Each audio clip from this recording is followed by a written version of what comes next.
God, this man is so hot. He looks like he beats his wife and kids. He can absolutely get it. Anyways, this is short and I'll be going over Gallagher's traces and talents, best relics, best light cones, best teams, and Eidolon priorities. He makes me cream my pants, so I have to do this video. Being released in 2.1, he not only changed the game's meta, he also made me change my underwear. He follows the path of abundance and is of the fire element. For a sustain that's rare, but what's even rarer is how good he is. His basic attack has two forms, an enhanced form that you get after using his ultimate, and the normal form, the one where he kicks his enemy. God, I wish that was me. His normal basic attack deals fire damage equal to 100% of his attack to a single enemy. This deals 30 toughness breaks and gives you 20 energy. You will have to level up the basic attack, but not for this unenhanced form, but later for his enhanced form. When you activate his ultimate called Champagne Etiquette, he attacks all enemies on the field, dealing fire damage equal to 150% of his attack. However, the most important part of this is, besides looking really hot, is that the debuff he applies to all enemies on the field, that is, he gives them all the besotted state, which is true, I am absolutely besotted with him.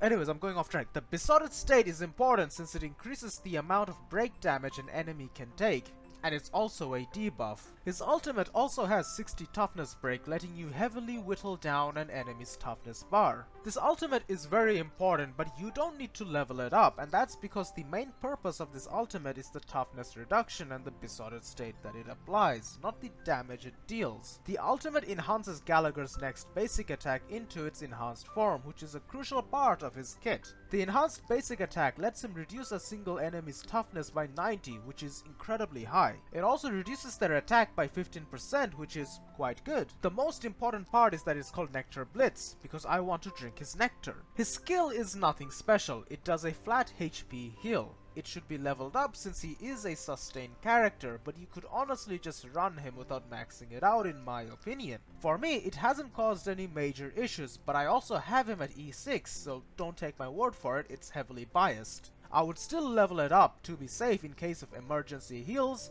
even if you have him at E6. The most important thing you have to level up is his talent, which increases the break damage an enemy takes once they have the besotted debuff. Similarly, it lets Gallagher heal his allies without needing to use his skills, since the talent has the effect of healing a fixed amount of HP for any time an enemy with a besotted state gets attacked by an ally. This should be your priority for leveling up Traces. His technique's alright, it immediately attacks an enemy, inflicting besotted state on all enemies, deals 60 toughness break, and deals fire damage equal to 50% of his attack. It's not bad, it's good, but there are better techniques that you can use to initiate a battle. Hence, your Trace leveling up order should be first his talent, then his skill, unless you like to play risky like myself, then his basic, and finally his ultimate. Gallagher's relics and planners are relatively simple. For his relics, you run 2-piece messenger. The extra 6% speed greatly boosts his actions as they let you get to his speed thresholds easily. That is either 134 or 145 speed, depending on what planner ornaments you run. Otherwise, for the other 2 slots, you can run either 2-piece watchmaker or 2-piece thief or 2-piece healing set, or even make them rainbow. Generally speaking, substats take precedence over relics, but the extra break effect from watchmaker and thief can help maximize his healing. But they're only optimal if the substats are also good enough, which can take a lot of farming. When it comes to planner ornaments, remember to run either 2-piece Calpagni or 2-piece Talia. I would recommend Calpagni over Talia, as the Calpagni set will increase his speed by an additional 6%, which is quite good.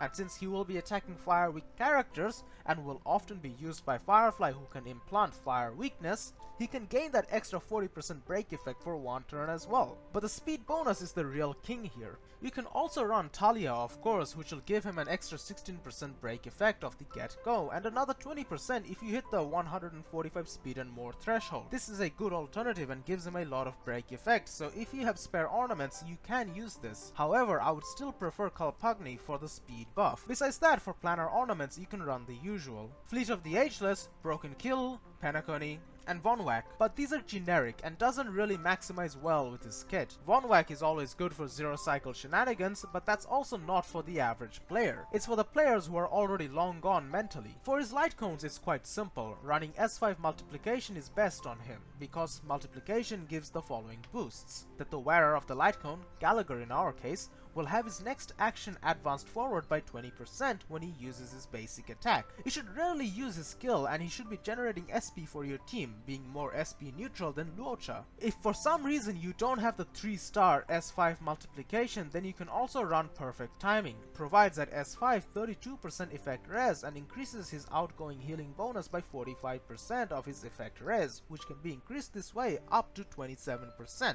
Personally though, I would always go multiplication over this 4-star alternative. Otherwise, you can run what is real at S5 from the Lightcone Manifest shop, which is good for Gallagher personally, but not so good for the whole team. I would just go with multiplication, as I've said plenty of times before. His best teams are quite obvious, that is to say, that there are 2 obvious teams. That's not to say that he can't be used in other teams. I will also discuss other teams you can use him on, of course, where he is just as good. The first and most obvious team is the Firefly Super Break team. You run him with Firefly, Ruanmei, and Harmony MC. You see big damage happen after this. If you're watching this guide, you already know that this happens due to his high SP friendliness and the besotted state that he provides. There's more about this in my Firefly guide, which should show up on your top right. The second team is the Akron team, where you can swap out Fu Xuan for Gallagher. His besotted state that he provides also counts as a debuff, hence he lets Akron stack her slash dreams.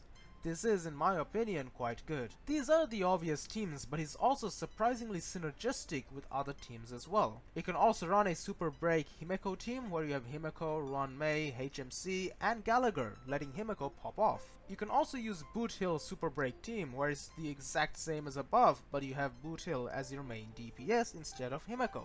You can also run him with Boot Hill's best team as well, where you have Boot Hill, Bronya, Ruanmei, and Gallagher. He can also substitute Huo Huo in the DOTE team, but the synergy is weaker since Huo Huo provides more utility to the DOTE team. But of course, Gallagher is a 4-star and Huo Huo is a 5-star. That means not everyone has Huo Huo, but a lot of you should have Gallagher. So, for Eidolons for Gallagher, I mean, they're quite simple, honestly. You want to try get him to E6 if you can, but obviously it's not like he's Herta, so you're not getting free copies of him from Simulated Universe by clearing Simulated Universe stages.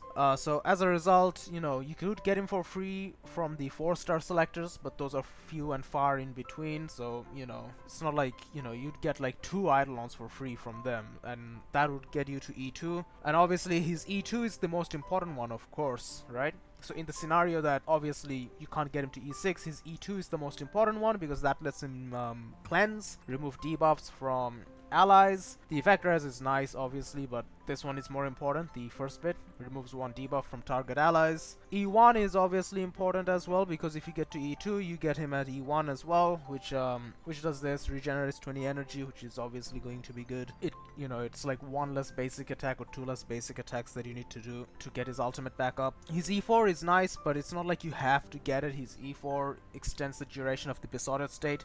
This is good for break teams because besotted state increases the break damage an enemy takes. So, you know, if you have his talent up at level 10, that's 12% extra break damage that they take, which means that if you have this Eidolon, that's for 2 turns essentially, and that's really good. And his E6 increases his break effect by 20% and weakness break efficiency by 20%, so obviously that's good. So the most important one is E2 because removing debuffs is always really good. Yeah, so for Eidolon priority, you should get him to E2, and after that any other Eidolons that you get for him are going to be good, but they're not necessary per se. So that's my Gallagher guide. He's really hot and makes me feel things that I didn't know I could feel. What did I just say? Anyways, thanks for watching, hope you found this useful. Leave a like and subscribe and stay in tune for probably another stupid guide, probably like, what are the best free-to-play options for your account whilst I have a E2 S1 Firefly. Goodbye! This was your relatable guide maker.